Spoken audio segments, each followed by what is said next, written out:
जय श्री कृष्णा। मैं ज्योति आज आप सबको सुनाने जा रही हूँ भगवत गीता का अध्याय नंबर 5।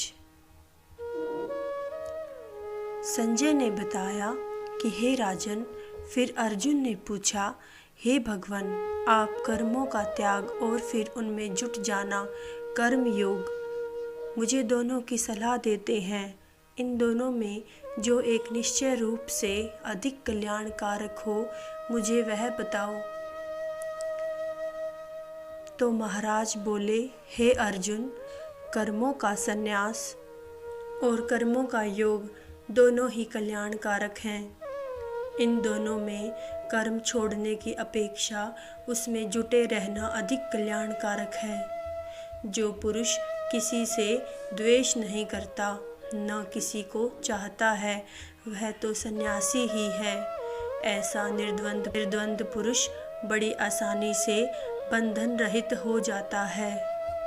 सन्यास और योग का अलग अलग मानना मूर्खता है, बुद्धिमता नहीं।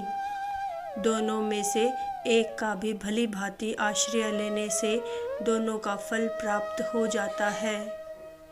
ज्ञानी योगी जिस परम पद को पहुँच जाते हैं, निष्काम कर्म योग के बिना कर्म संन्यास की स्थिति प्राप्त करना कठिन है। निष्काम कर्म योग में मनन करने वाला मनुष्य इस स्थिति को चुटकी में ही पा जाता है। निष्काम कर्म योगी शुद्ध आत्मा शरीरेंद्रिय को वश में रखने वाला ही सब प्राणियों में एक ही भाव से बरतने वाला महानुभाव कर्म करता हुआ भी उसमें लिप्त नहीं होता। इंद्रियां सब अपने विषय में विचरती ही हैं। ऐसा समझकर तत्वज्ञानी कर्म योगी देखता, सुनता, छूता, सूंघता, खाता, चलता, श्वास लेता, बोलता, त्यागता, आँख खोलता और मिचता हुआ भी मैं कुछ नहीं करता, ऐसा माना है। अर्जुन, कुसंग को छोड़कर सब कर्मों को परमात्मा में अर्पित कर। जो पुरुष कर्म करता है, वह जल के कमल पत्र की न्याय कर्म से लिप्त नहीं होगा। निष्काम कर्म योगी आसक्ति छोड़कर अंतःकरण की शुद्धि के लिए केवल इंद्रियों, मन, बुद्धि और शरीर द्वारा भी कर्म करते हैं। निष्काम कर्म योगी कर्म फल का त्याग करके श्रद्धा स्वरूप भक्तत्व प्राप्ति रूप शांति को पाता है। सकामी मनुष्य फल में आसक्त होकर कामना के कारण बंधता है। मन से सब कर्मों को त्याग कर संयमी पुरुष 9 द्वारों वाले इस देह में करने करवाने के झंझट से अछूता रहकर सुखी रहता है। परमेश्वर ने सृष्टि में कर्ता अथवा कर्म फल संयोग किसी को भी नहीं बनाया, परंतु स्वभाव से यह प्रवृत्ति है। सर्वव्यापी परमात्मा न किसी के पाप कर्म को लेता है, न किसी के शुभ कर्म को, किंतु माया से उसका ज्ञान ढका रहता है। इसलिए सब जीव भ्रम में पड़े हुए हैं। जिनके अंतःकरण का यह अज्ञान नष्ट हो गया है, उनको वह ज्ञान सूर्य के समान उस परमात्मा का साक्षात्कार करा देता है। हे अर्जुन, जो जन बुद्धि और अंतःकरण सब प्रकार से परमात्मा के रूप के साथ एक ही भाव रखते हैं, वह ज्ञान से पाप को छोड़कर जन्म मरण के बंधन से छूट जाते हैं। इसलिए समदर्शी पंडित जन, विद्वान एवं विनयी ब्राह्मण, गऊ, हाथी, कुत्ता और चंडाल सबको एक दृष्टि से देखते हैं। इस प्रकार समता में जो अपने मन को साध लेते हैं, वे जीते हुए ही मुक्त हो जाते हैं। क्योंकि परमात्मा निर्दोष और सम है। जो इसमें स्थित पुरुष अच्छी लगने वाली वस्तु को पाकर प्रसन्न नहीं होता और अप्रिय से दुखी नहीं होता, वह स्थिर बुद्धि, संशय रहित ब्रह्मवेता पुरुष ब्रह्म में एक ही भाव से स्थिर है।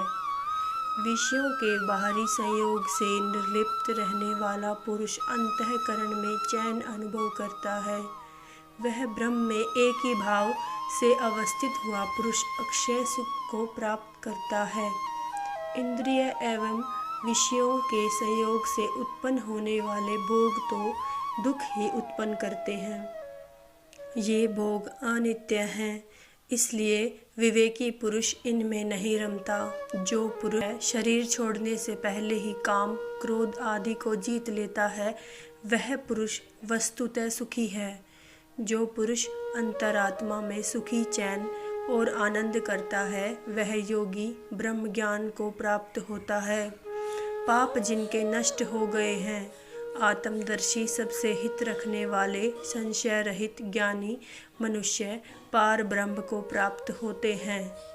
काम, क्रोध आदि से रहित, संयमित अंतःकरण वाले ज्ञानी मनुष्यों के लिए चारों ओर परमात्मा ही परमात्मा है।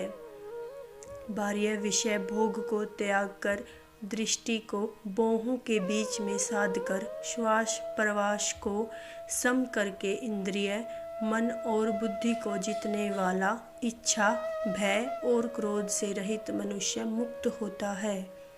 वह मुझे यज्ञ एवं तप का भोग करने वाला, सब लोगों का अधिपति और सब प्राणियों का मित्र जानकर शांति को प्राप्त होता है।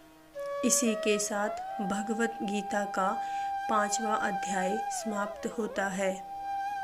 अब हम सुनेंगे 5वें अध्याय का महात्म्य। नारायण बोले, हे लक्ष्मी, एक पिंगल नामी ब्राह्मण धर्म से भ्रष्ट होकर मांस, मछली, मदिरा का खान पान किया करता था। बिरादरी वालों ने उसे निकाल दिया। वह एक राजा के पास नौकर हुआ। वह नित्य प्रति राजा से चुगलियाँ करके धनवान हो गया। उसने अपना विवाह भी कर लिया। उसकी स्त्री भी चारणी थी। वह अपने भर्ता का कहना न माने। एक दिन पिंगल ने अपने पत्नी को बहुत मारा। पत्नी ने उसे विष दे दिया, जिससे वह मरकर गिद्ध बन गया। कुछ काल बाद वह स्त्री भी मर गई और नाना प्रकार के नरक भोग कर तोती बन गई और तोते की स्त्री हुई। एक दिन उसने तोते से पिछले जन्म की बात पूछी। तोते ने कहा, मैं पिछले जन्म में ब्राह्मण था, अपने गुरु की आज्ञा का पालन नहीं करता था।